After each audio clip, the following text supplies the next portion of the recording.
in earth with its spirit of spreading African unity, African brotherhood, African development, African rise. It's our mandate to spread this message as Africans, because if we do not spread this message, no one will do it for us.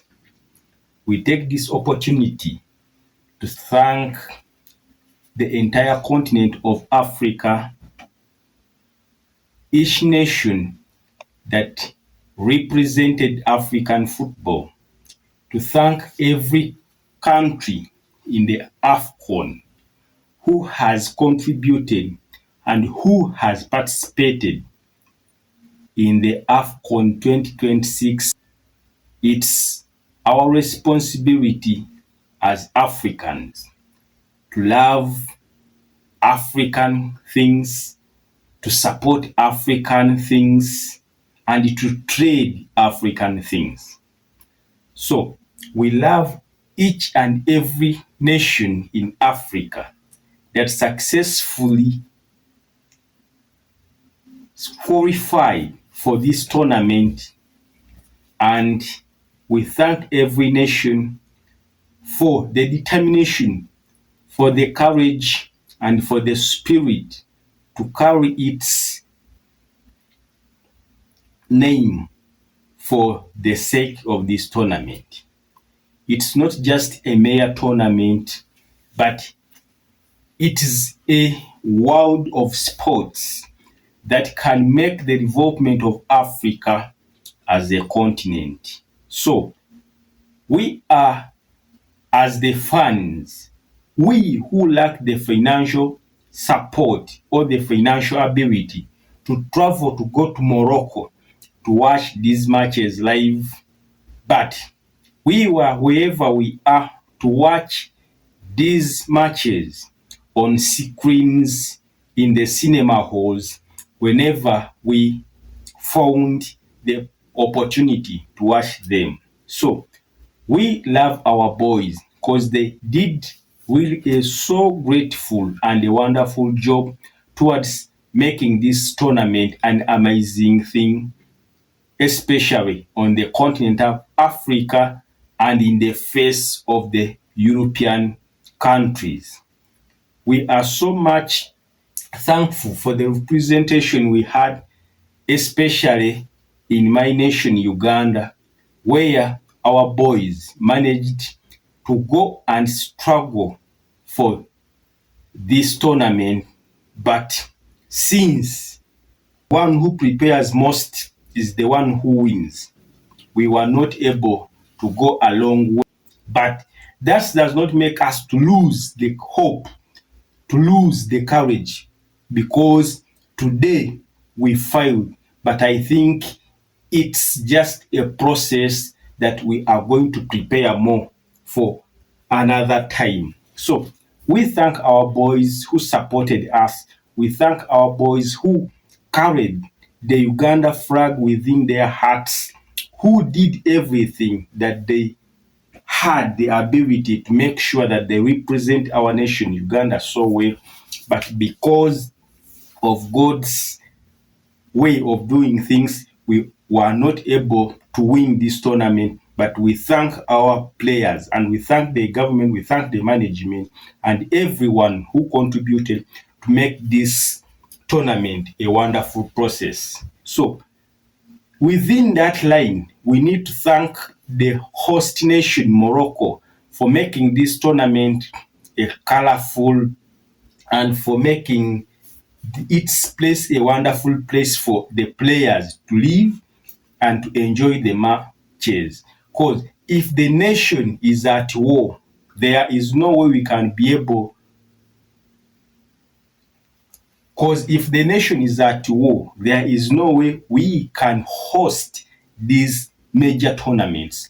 But because of the peace of the nation, this tournament was able to move on successful because of the peace of the nation. So it's our mandate, if we are to make Africa a successful continent, if we are to make African nations great for big things, we have to make sure that we place or we create a conducive environment that can favor and be able to handle such big and huge tournaments without fear or without any obstacle in terms of security and other things that can scare people to come to a nation. So we need to congratulate Senegal, who managed to win this tournament because they were the most prepared team.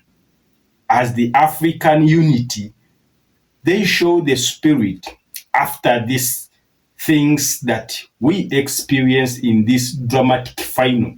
But finally, because of the leadership of the players, things managed to come to the normal and the tournament to be concluded successfully. So we thank them for the spirit. We thank them because sometimes things won't go as we wish, but at the end of the day, we do not have to lose hope.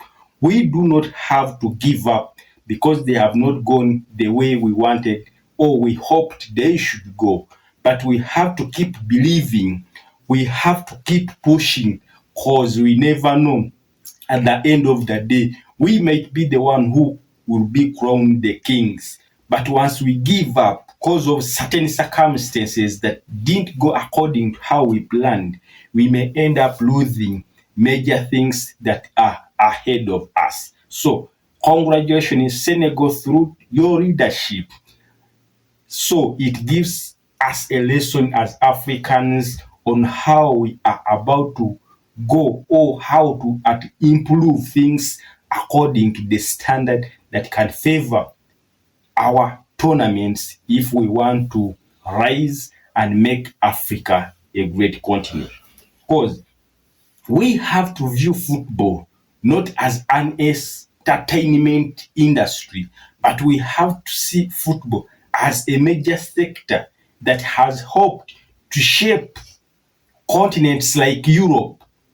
They have shaped continents like Europe. So if we are to make Africa rise, we have to make sure that we focus on these major things, especially the football sector.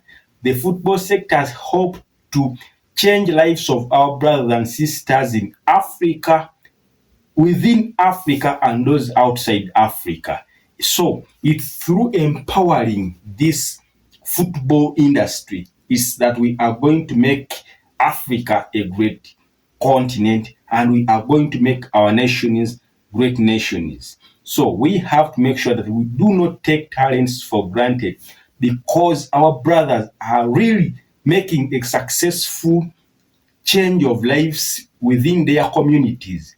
Once we read about the biographers of these African footballers, Mohamed Salah of Egypt, Arano Okello of Uganda, Denis Masindo Onyango of Uganda, Sadio Mane of Senegal, they have been so really engaged in changing lives, changing their villages, even to the extent of uplifting the names of their countries because of this wonderful industry of the football. So we have to support our local teams. We have to make sure that we trade African football to a larger continent.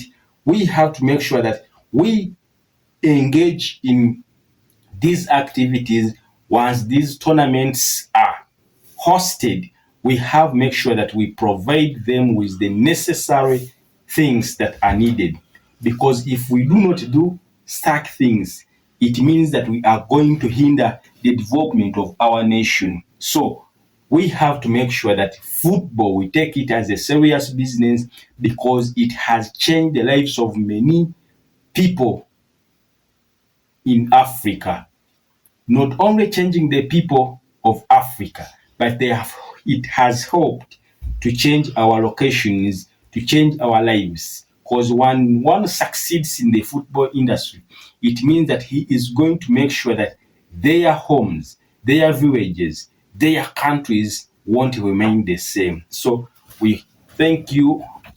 We thank everyone who got involved in this major tournament, the supporters, the players, nations that represented this tournament to make it a wonderful tournament. So we as the people of Africa, we have to make sure that we love African things.